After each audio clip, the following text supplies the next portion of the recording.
All right. Hello, Lou. Welcome to the Millstream and St. Cloud Art Crawl Artist Spotlight 2020. I'm glad you're here. Before we get started talking about you, I always get a little like um, I don't know, like really proud when I talk to you and when I see you. I love telling people that you were my student and I was your art teacher in elementary school and it's like every art teacher's dream for their for someone that is one of their students to be an artist making and creating work. So I just beam with pride every time I see your work and every time I get to talk to you. So The thank feeling is you. mutual. So, Oh, thank you. Thank you. So why don't you start out by telling us who you are and what you do? yes, my name is Lou. My business name is Loulure. And Loulure is essentially a combination of my name and the word alluring or lure you in because it just sounds nice. It sort of sounds French. I don't know. It sounded nice at the time, like 10 years ago when I made it, and that just sort of stuck. I'm a painter, among other things. I consider myself a Jane of all trades, I guess, because I dabble into all sorts of little shenanigans. But most of my work is centered around painting. I'm painting. I know I'm actually where I'm sitting right now. There's a piece of yours like on the wall right next to me Okay, here too. Yes, nice. it's the one you painted of our dog. So I know you do pet portraits and Yeah. we'll talk about that also with some of your pieces. So some people the people already know your background is that you were my student in elementary school, but can you talk more about your background and what led you to where you are now? Well, from a very young age, I wanted to be an artist, so there was never really a question there. There was no other choice. um, I did go to school. I studied art, but I also simultaneously majored in women's studies. So I have a background in social justice and women, race, class, gender studies, all of that good stuff. So a lot of my work as an artist is also centered around those subjects. So people probably figure that out from looking, but sometimes maybe it goes missing. Probably depends on your lens as well. So yeah. Mhm. Absolutely. So, in a world full of people right now that are trying to stand out as painters and as artists, what is one thing you want people to know about your work and to know about your art? I think there's two things that are really significant about what I do. One of them is that I only use used or thrifted or reused things to create my art, whatever that art is. So I am essentially a non wasteful or as close to a zero waste artist as possible. And I highly encourage other people to try to work in that direction. And then I also trade and barter for either all of my work sometimes and in terms of an individual or a business. For services, for objects. I think that's fairly unique and kind of exciting because you cut out the middleman and you meet people at their level, at what they can bring to the table. I think hugely everyone should make art attainable to everyone, and not everyone has the financial means. So it's just like, what can you share so that you can have a piece of joy in your life, if that makes sense? Hmm. Yeah. Absolutely. Thank you very much. Well, let's see some of that joy right now. Let's see some of those pieces that you shared with us, and you can talk about share the background and when you talk about the lens of your experience with your courses, I'm sure that comes out in your pieces too. So, Yeah. yeah. Yeah, definitely. So this is so right now. I feel like due to COVID and just in general, I've always been a summer, springtime creative go-getter, and so I've had all this time to paint the things that are blooming, and so I've been doing a lot of florals.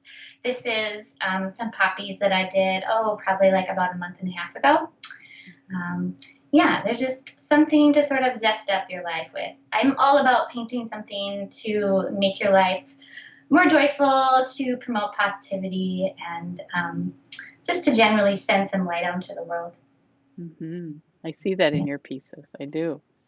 Lots of Um, color. yes. Yep, and then this is another more recent one that I did. These are actually all hanging at the Bhakti Clinic, which is in Edina, Minnesota, over in the Twin Cities. And so it's a wellness center. So these are all hanging up, just bringing people joy every day. And so this is a pink princess. That's literally the name of the plant. I mean, can't really go wrong there. It's just a beautiful, fun little sparkly thing. Yes, yes. And then another floral as well. Hmm. Um, I love peonies. I just recently, I've been like a crazy garden lady now that I own my own house, and I've had a lot of time on my hands to do the outdoor things instead of the indoor things. And I've just been like totally obsessed with peonies. So you're gonna just keep seeing those show up. It's just Hmm. gonna keep happening. Uh-huh. I know I really enjoy your flowers for sure. I mean, you have is it a piece behind you also on the Yeah, wall? Hmm. this one is the only painting that I ever made entirely for myself, and it evolves over time. So like it's shrunken since its first original size just slightly, but like I add to it. Different years have passed, and it shifts because it's almost sort of like it's me, but like for me. Yeah. Uh, I love that. I love that. And then one of your other pieces we can look at. Yes, please.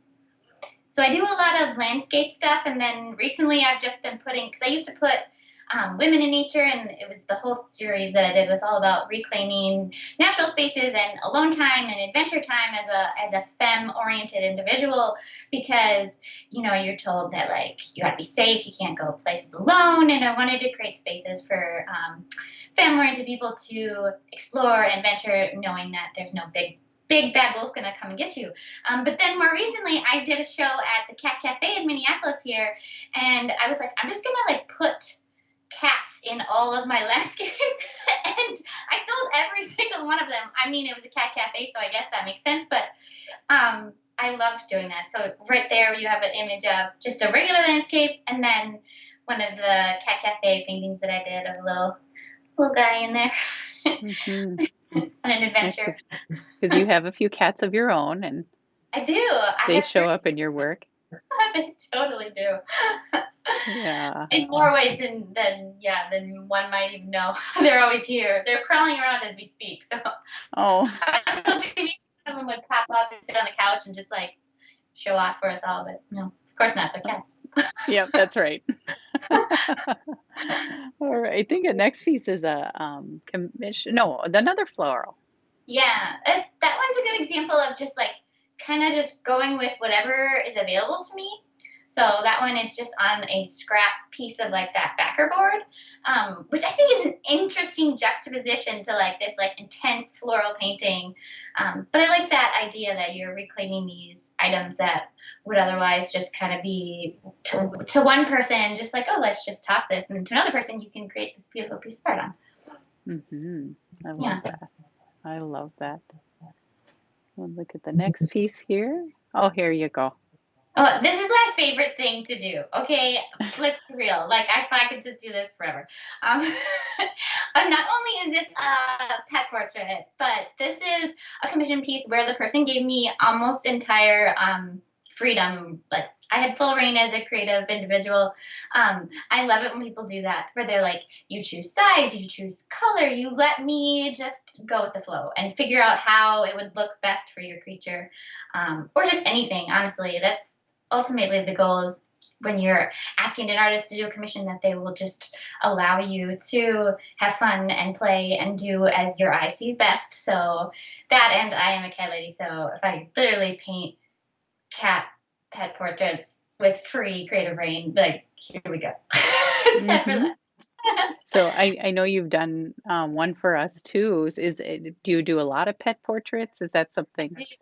That's probably the most thing that I have commissioned by far. Mostly dogs, though, which is why I'm advertising the cats, because come on, people, cat ladies, where are you? Yeah, mine was a dog. So we are dog people. So. a dog. And you know what? I hardly ever do any other animals besides dogs or cats. To be honest with you, I'd love to do like a horse, throw like an I don't know fish in there every once in a while. Let's Huh, just say. that's right. Come on, people, shake it up, right? Send Lou What a is this? commission for a different animal, a unique animal. I'm sure someone has a bearded dragon out there they want That a would be portrait of. ridiculously fun. Yes, Bearded dragon people out there, I'm here for you. yeah. She's your lady. She'll set you up. And I think the next piece is a commission. No, yes. It is, yes. Oh, I loved doing this one. So what was really cool about this one too, this one's huge. Not only is this a commission, but I did a trade for this. This was a massive painting, huge painting, like bigger than, about as big as the one behind me. Um, and then later, so this has free creative reign. I'm doing a commission that's a traded commission of these two beautiful people who then after this got pregnant with a child. And I just thought that was so crazy that I was like, there needs to be one blossoming morning glory above your head. For some reason, I just knew that was their future. No, but this was so much fun. And I love that this had the multiple layers of what I do as an artist. Hmm. I love that. I love that. And you do a lot of shows too, and you set up, I know Millstream, you're a person that, signs up for Millstream every year, and we get really excited to see you. And I think we have a booth shot or some other pictures of your work too. And Yes, that is a booth shot of only paintings. So I don't do prints anymore. I have prints that are available, but I don't print anymore, just as a trying to be a little bit less wasteful. And I never really much cared for it, but that's all paintings in my art booth. I love Millstream. Millstream is best. Just shout out Millstream. Anyone oh, out there, it's best. It really thank truly you. is my favorite. Like it's my hands down my favorite art festival, and it's been a wacky summer. So there's no art festival, so it's fun looking back at the bright, beautiful art booth and remembering all the years that passed. It's always bright and beautiful at Millstream. Absolutely. If it is not, Lou brings the bright and beautiful with her. We There know you that. go. There we go. You talked a little bit throughout our conversation about this time, right, during COVID and this time, and what has changed in your outlook, or what is your outlook now, and has it changed your practice? You spoke a little bit about that, but could you expand a little bit more?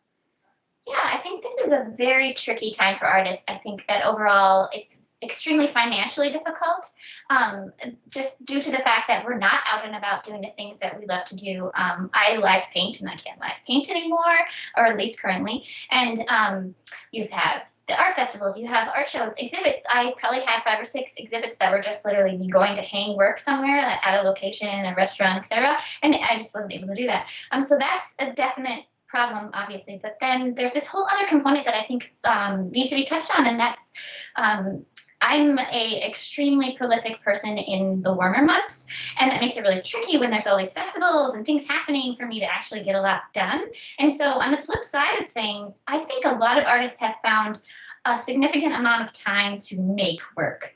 Like have time to make work is a beautiful thing that needs to be celebrated. So I'm really happy that I've been able to do that, and I've been able to create new things and investigate, because part of the creative process is not just going and doing the work, but just kind of getting in that state of wanting to do the work. It's just kind of there's a pre-step to the first step. And so that's a beautiful thing, and staying positive in that way. But I think we're all getting used to the shifts, and online is the new gig. And I've had a website for a while, but I think that this has definitely allowed for a lot of people to sort of investigate those things. And I also believe that a lot of people are very excited about supporting artists as a whole during this time, because they know that they want us to be around, they want festivals to keep existing, and yeah, there's a whole bunch of really great things happening right now. This, for example, how cool is this? We don't have a festival, so we're doing this. Like, we're Yeah. making things happen regardless, right? We're not going to be stopped. That's right. That's right. We're still going to be able to see the art and meet the artists, and I know we have your website up here of how people can contact you and purchase art. are there other ways that people can connect with you or things you want them to know about purchasing and owning a loop? Honeymoon. Definitely you can use my website. That's a great source. But always just if you're curious, just send me an email for sure. Because I'm all about bartering and trading and working with each person at their level. So just because the website says it's this price, and actually I have a link on my website for specific tradable goodies, so you can kind of do the math in your head with maybe a service that you want to trade me with. So I think that's totally beautiful. Oh, I love that. I love that. Thank you for sharing that. So I know what I feel like when I have one of your pieces or I pick up one of your pieces. What have you had what's a memorable experience or response that someone had for your work that you kind of keep in your mind? I have so many, it's ridiculous. I think because a lot of my work is so associated with social justice themes, there's a lot of people who see my work and feel emotional. And so there's a lot of tears, positive tears, and hugs, and those things aren't happening right now. But so much connection, so many stories, so much time and emotional labor that goes into this process that I have so many memories that I don't know if I could pick a specific one. Just know that I am here and I hear you and I see you as a person and I appreciate you. And I think that when people come and see my work, they feel that. And it's like you leave and you feel seen and heard. And I think, yeah, it's beautiful. It is beautiful. So what is your dream project, Lou? What's your dream? Okay, so I love to do murals. I'd like to do more. Like that would be really, it's basically like large scale doodling. I just enjoy it so much. So that's a thing. And then I also have always wanted to illustrate a book. Maybe I should just write a book and then it'll make it happen. But I think that would be a very interesting route to take with my life. So that's a bucket list. Get that checked off the list. Well, knowing you, I know you will. You will do Yeah. that. Knowing you, you'll have a book and you'll create a beautiful book. And I think with your experience with your gender studies and feminist theory, those pieces, I think that will be woven in your book too. I can see that as the whole Yeah. picture. Hmm. There you go. Mhm. You're thinking about it now. So, so as we close up here, what is anything else you'd like to share with our viewers today, and anything you'd like them to know, and Anything that I'd like to share? I guess just keep trucking along and keep supporting your artists. And I'm so happy to be here and to celebrate Millstream with everybody. Not only the people who are viewing this that maybe aren't artists, but people that might want to become artists, and the ones that are involved in the interview as well. Hey. nice. Thank you, Lou. Thank you very much. I love visiting with you today and seeing your work and just being around your joy. I always light up when I'm around you. So thank you so much for that too. Yes, thank you, Alicia. Have a beautiful day. You too. Take care. Bye. Bye bye.